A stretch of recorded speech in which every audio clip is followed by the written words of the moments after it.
Après 3 jours de fermentation, notre watafufu est prêt. Regardez le manioc complètement fermenté. Alors, si vous n'avez pas encore demandé le secret pour avoir ce résultat, écrivez secret en commentaire. Et lorsque c'est prêt, vous sortez votre watafufu de votre thermos, vous passez à la phase de lavage. Il faut une marmite, une passoire. Et la première méthode, c'est vous mettez une quantité d'eau dans la marmite, vous mettez votre passoire, vous mettez le manioc fermenté, vous remuez jusqu'à ce qu'il ne reste plus que des fibres, car ces fibres-là constituent la partie non comestible de votre watafufu.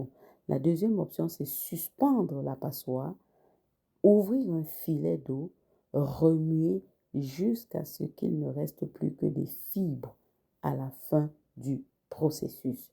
L'autre méthode, c'est mélanger les deux.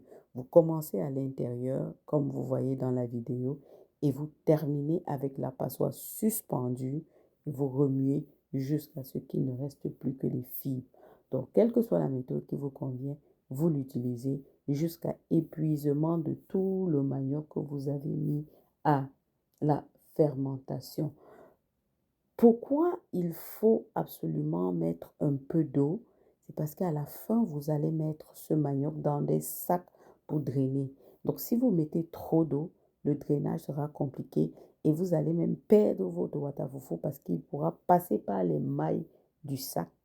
Quand je suis arrivée au Canada quand je suis arrivée au Canada, j'ai eu de la difficulté à fermenter le manioc parce que mes enfants aiment tellement le watafufu que j'ai toujours du watafufu à la maison. Donc mes enfants aimant tellement, j'ai trempé plusieurs fois le manioc, ça n'a pas marché.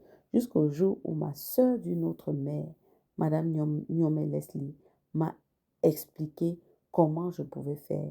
Et depuis que j'ai ce secret, il n'y a plus un manioc qui n'a pas fermenté. Et si tu veux savoir le secret, écris secret en commentaire. Une fois que vous avez passé tous vos maniocs, vous avez utilisé les procédés que je vous ai donnés, vous obtenez à la fin un watafufu de qualité. Il n'a pas d'odeur, il n'a pas de goût acide. Vous achetez certains, parfois c'est tellement acide, pas d'odeur. Et c'est pour ça que j'appelle ce watafufu le watafufu de luxe. Donc voilà, c'est terminé. Vous voyez, on a la partie fibreuse à mettre en poubelle. Là, on a notre pâte. Vous voyez comment elle est consistante. J'ai tout fait pour ne pas mettre beaucoup d'eau, pour ainsi faciliter le drainage. Donc, voilà un peu comment on y va. Et là, c'est le drainage. Vous avez besoin d'un sac. Ce sac, je l'ai acheté chez Costco. J'avais acheté du riz parce que je voulais le sac. J'ai acheté le riz. Et une fois que le riz était fini, depuis plus de 4 ans, c'est ce sac que j'utilise pour faire ma fermentation.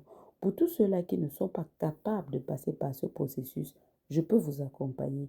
Écrivez juste accompagnement en commentaire de la vidéo et je vous dirai comment. Donc, voilà les étapes. Une fois que vous avez mis le watafufu dans l'eau, dans le sac, vous allez serrer le collet du sac afin d'exercer une pression. Cette pression va venir contribuer à l'évacuation de toute l'eau ou de la bonne quantité de l'eau, une partie de l'eau qui est dans votre watafufu pour vous laisser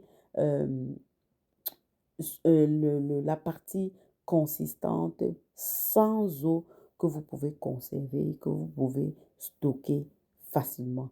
J'utilise la spatule pour aider à faire la pression parce que c'est pas facile de tourner le sac. Et une fois que j'ai trouvé la bonne position avec la spatule, je retourne le sac, je dépose pour pouvoir faire une autre pression dessus. Ceci permet de vraiment accélérer. Notez que je fais ça généralement dans la nuit, avant d'aller me coucher. Quand tout le monde dort, je le fais, je laisse dans l'évier parce que vous voyez, ma cuisine, j'ai pas deux bacs, j'ai un seul bac et je laisse dans l'évier. Voilà, j'étais en train de mettre le poids au-dessus pour pouvoir maximiser le drainage. J'utilise une marmite remplie d'eau parce que je n'ai pas un appareil ou quelque chose de pesant que je peux utiliser.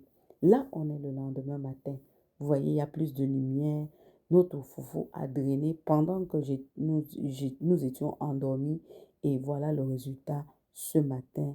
Un couscous blanc, sans odeur, vraiment très agréable à la bouche. Il y a deux types de watafoufou. Il y a un autre style de watafoufou qui n'est pas fait de cette manière. Celui-là, on laisse fermenter, pas complètement, et après on écrase avant de passer par le procédé que je vous ai montré tantôt. Donc ceux qui n'ont pas encore eu le secret, écrivez secret en commentaire, et ceux qui ont besoin d'accompagnement, écrivez accompagnement en commentaire. Likez la vidéo, mettez-la en favori pour la retrouver facilement. Merci beaucoup. Bye.